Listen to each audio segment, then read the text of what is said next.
네, 오늘 저를 과분하게 소개해 주신 신무영 목사님께 감사드립니다. 사실은 이 해오름 교회는 제가 그렇게 낯선 교회가 아닙니다. 왜냐하면 저희 가족 단톡방에 저희 형님이 매주 소식을 올립니다. 그래서 아주 활동하는 교회의 모습을 아주 먼 캐나다에서 매주 듣고, 또 어떤 경우에는 영상을 보고 그렇게 해서 참 익숙하고 그렇게 낯익지 않습니다. 오늘 이 귀한 자리를 저에게 허락해 주신 우리 신 목사님께 진심으로 감사를 드리고, 우리가 이 시간에 하나님의 말씀을 이 짧은 시간에 함께 나누면서 하나님의 은혜도 함께 나누는 귀한 시간이 되기를 바랍니다. 우리나라 초대 문화부 장관을 역임했던 이어령 교수가 아들이여 산하를이라는 책을 썼습니다. 그 책 안에 이런 이야기가 담겨 있습니다.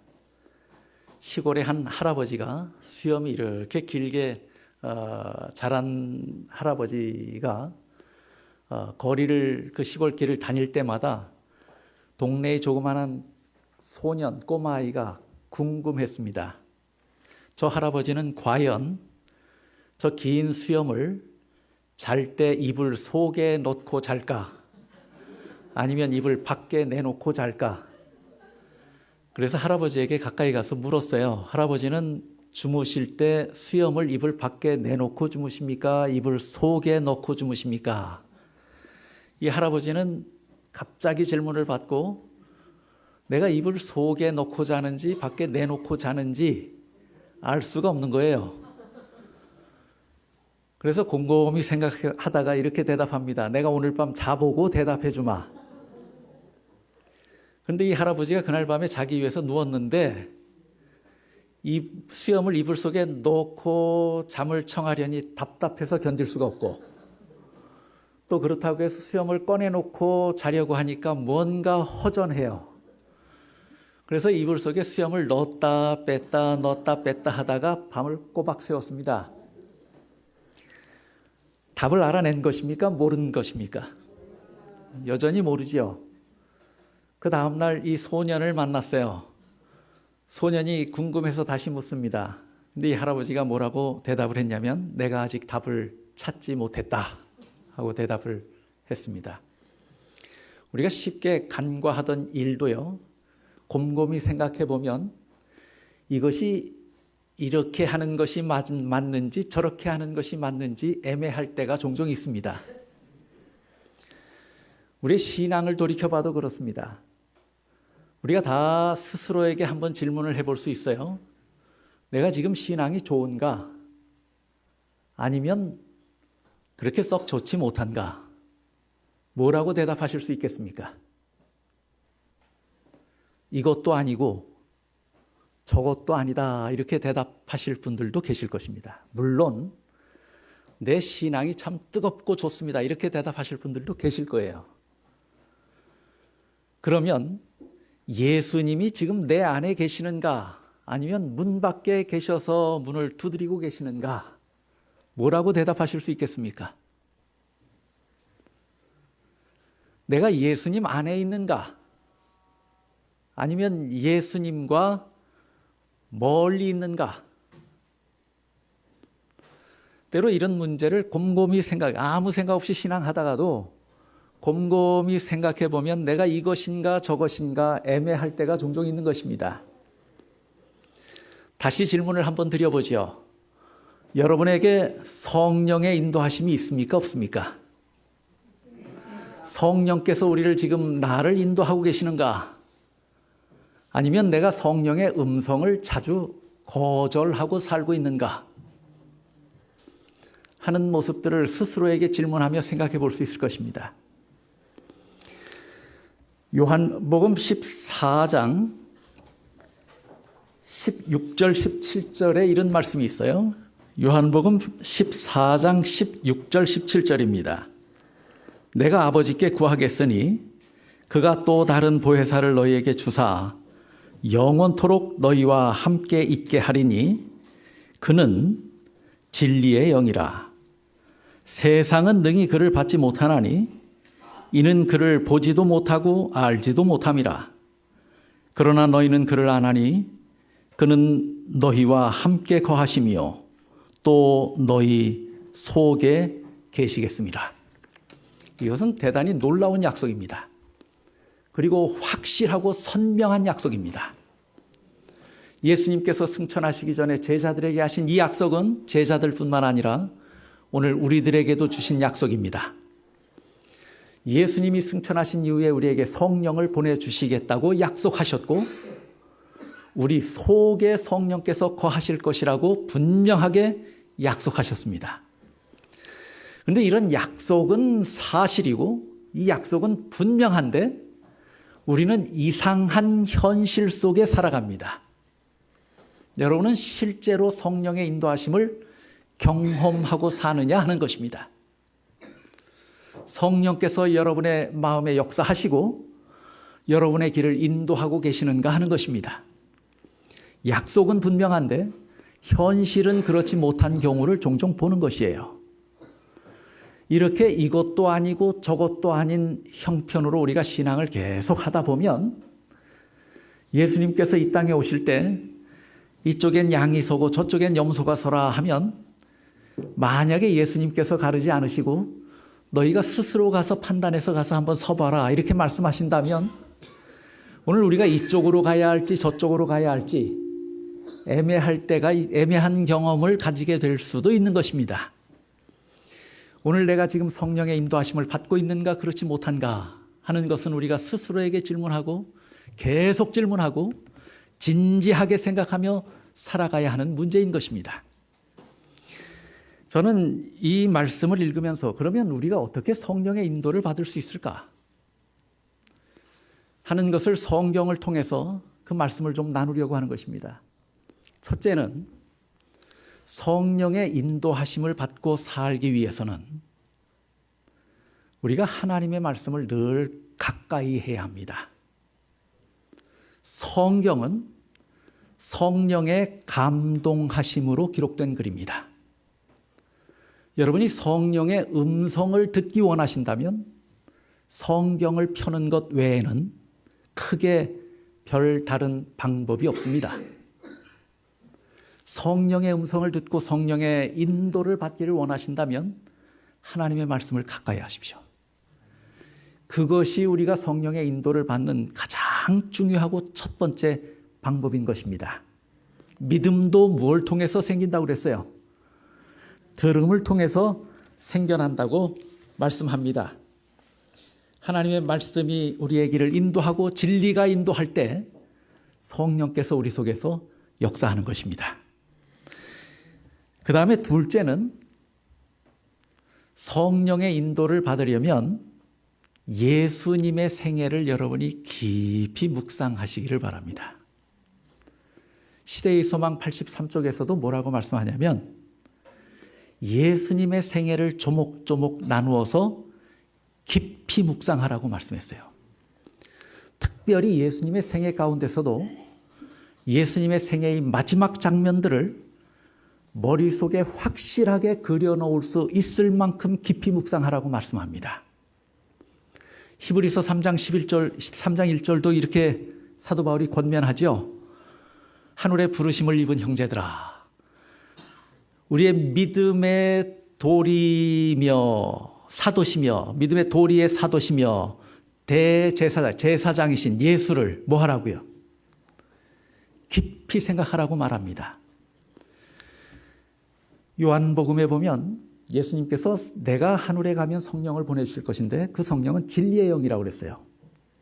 그리고 진리의 영은 이 땅에 오면 자기 자신을 보여주는 것이 아니고 예수를 보여준다고 말씀합니다. 그래서 진리의 영은 마치 망원경의 렌즈 같은 것이에요. 렌즈는 멀리 있는 피사체를 가까이 잡아다녀서 자세히 볼 수 있게 합니다. 선명하게 볼 수 있게 하고 분명하게 볼 수 있게 합니다. 우리가 이 성령의 은혜를 통하여 성령의 감동하심을 통하여 볼 수 있는 분은 누구냐면 예수님이에요. 그럼 우리가 성령의 인도를 받기 위해서면 위하려면 예수님의 생애를 묵상하는 것, 그것은 대단히 중요한 방법입니다. 그때 누가 역사하는 거예요? 성령께서 더 자세히 보여주시기 위해서 우리 속에 오셔서 역사하시는 것입니다. 우리가 그것과 무관하게 살아요. 예수님의 생애도 관심 없고 하나님의 말씀도 관심 없고 여러분이 그런 것에 무심하여 살면서 마치 여행을 다니고 장에 가서 물건을 사고 팔고 물건을 흥정하는 동안에 성령께서 역사하실 리가 만무인 것입니다. 성령의 인도를 받는다는 것은 우리가 성령의 인도를 받을 수 있는 환경에 우리를 두는 것이에요. 제가 사는 에드먼턴은 여러분이 그 오로라, 노던 라이트라고 그러죠. 오로라는 아이슬란드가 아주 가장 쉽게 그리고 선명하게 볼 수 있는 지역이라고 이해하실 것입니다. 그런데 제가 사는 캐나다도 그렇습니다. 1년에 몇 차례씩 오로라를 제가 사는 지역에서도 볼 수 있습니다. 그런데 오로라를 본다고 하는 것은 결코 쉬운 일은 아니에요. 주로 제가 사는 지역에서 오로라가 언제 뜨냐면 새벽에 2시에서 3시쯤 돼야 밤 하늘을 화려하게 수놓습니다. 또 여름은 환하기 때문에 밤늦게까지 오로라를 볼 수가 없어요. 일찍 해가 지는 한겨울에 볼 수 있습니다. 근데 한겨울은, 캐나다의 한겨울은 참 혹독합니다. 영하 30도 이하로 떨어지는 밤이 무수히 많습니다. 그러면 오로라가, 우리 아주 자주 그 오로라 앱을 깔아서 오로라 지수가 높은 날은 알람이 울리도록 그렇게 전화기에 다 설치가 되어 있어요. 그럼 오늘은 오로라 지수가 높으니까 아주 좋은 그림을 볼 수 있겠다. 그러면 그걸 보려면 2시나 3시쯤 돼서 그때까지 안 자든지 아니면 자다가도 깨야 합니다. 그러면 그 추운 밤에 영하 30도에 밖을 나가려면 중무장을 해야 돼요. 옷을 몇 겹을 껴입고 그 다음에 운전을 해서 밖으로 나가는데 빛이 있으면 안 됩니다. 또 그 빛이 없는 도심을 벗어나서 한적한 시골길로 나가든지 외곽의 호수를 찾아가서 그곳에 차를 세우는데 뭐도 켜면 안 되냐면 시동도 켜놓으면 안 돼요. 차 시동을 켜면 빛이 있죠. 그럼 시동도 꺼요. 그러면 굉장히 찬 기운이 순식간에 엄습합니다. 차 안에서 보는 것은 그 광경을 보기가 너무 아까우니까 그 추위를 무릅쓰고 뭐 해야 돼요? 차 문을 열고 나가요. 영하 30도에도 나가서 하늘을 바라보고 있습니다. 그래야 볼 수 있습니다. 그리고 돌아오면서 한마디씩 합니다. 이 밤에 따뜻한 곳에서 편히 자는 사람들은 이 아름다운 광경을 볼 수가 없지. 그걸 보려면 그런 환경에 적어도 최소한 자신을 뭐 해야 돼요? 가져다 놔야 돼요. 그런 환경을 만들어야 하고 그 환경 속에 들어가야 합니다. 우리가 성령의 인도를 받는 것도 마찬가지예요. 하나님의 말씀을, 성령께서 역사하실 수 있는 환경을 우리 속에서 만들어야 하고 그 속에 들어가야 합니다. 그 방법은 성경은 분명하게 우리에게 제시합니다. 성령의 감동하심을 입은 선지자들을 통해서 또는 성경의 기자들을 통해서 하나님의 말씀을 증거했으면 그 말씀을 볼 때 그 순간에 우리는 성령의 음성을 듣는 것입니다. 또 예수님의 생애를 보여주시기 위해서 성령께서 오신 것이라면 우리가 예수님의 생애를 묵상해야 성령께서 역사하시는 것입니다.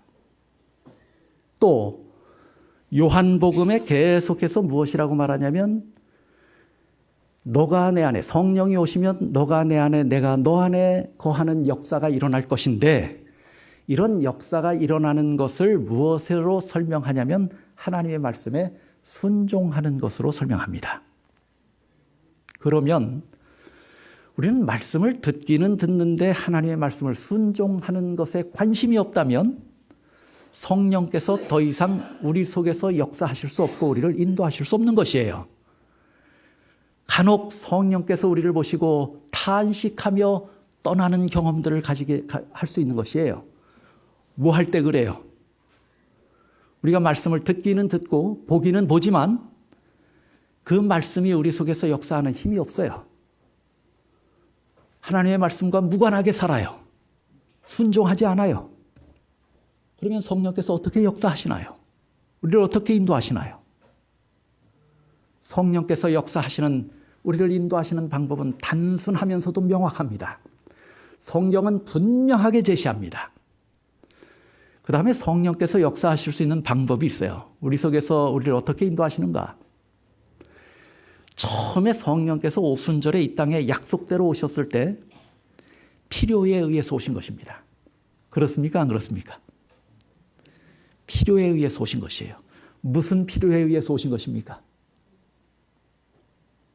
복음을 땅끝까지 전해야 되겠는데 이는 사람의 능으로도 되지 아니하고 힘으로도 되지 않는 일이기에 누가 오셔서 역사하신 거예요? 성령께서 오셔서 역사하신 것이에요. 성령은 필요 없는 곳에서 역사하시는 분이 아니에요. 그때는 방언이 있었지만 지금은 없어요. 왜요? 그때는 필요했지만 지금은 언어의 장벽은 다 무너졌습니다. 필요하지 않아요. 성령은 필요할 때 역사하시는 거예요. 그러면 우리가 성령의 인도를 받고 성령의 역사하심을 경험하기를 원한다면, 진정 원한다면 성령이 필요한 사업에 우리가 열심으로 뛰어들어야 합니다. 성령은 복음을 증거하도록 하기 위해서 이 땅에 오신 것입니다. 그렇다면 우리가 이 사업에 관심을 가지고 이 사업에 열심할 때 성령께서 우리를 인도하시고 교회를 인도하시는 것입니다. 성령은 단순하게 성령의 인도하시는 방법을 소개했습니다. 더 여러 가지가 있을 수 있겠지만 저는 이 네 가지를 여러분들과 함께 나누었습니다. 첫째는 하나님의 말씀을 가까이 하는 것이 성령의 인도를 경험하는 것이다. 둘째는 예수님의 생애를 조목조목 묵상하고 깊이 묵상할 때 성령께서 내 마음에 역사하신다는 것입니다. 셋째는 하나님의 말씀을 듣는 대로 부족할지라도 서툴지라도 순종하기를 시작한다면 성령께서 우리를 계속해서 인도하시고 우리 속에서 역사하실 것입니다.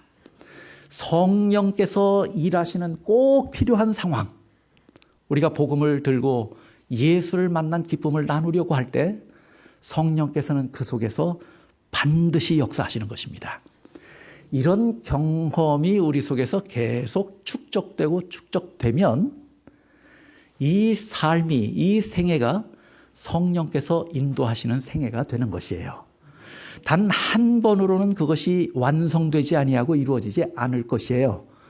그러나 이것이 우리에게 습관이 되고 반복되면 우리의 삶 전체가 성령의 인도하심을 받게 되는 것입니다. 말씀을 마치겠습니다.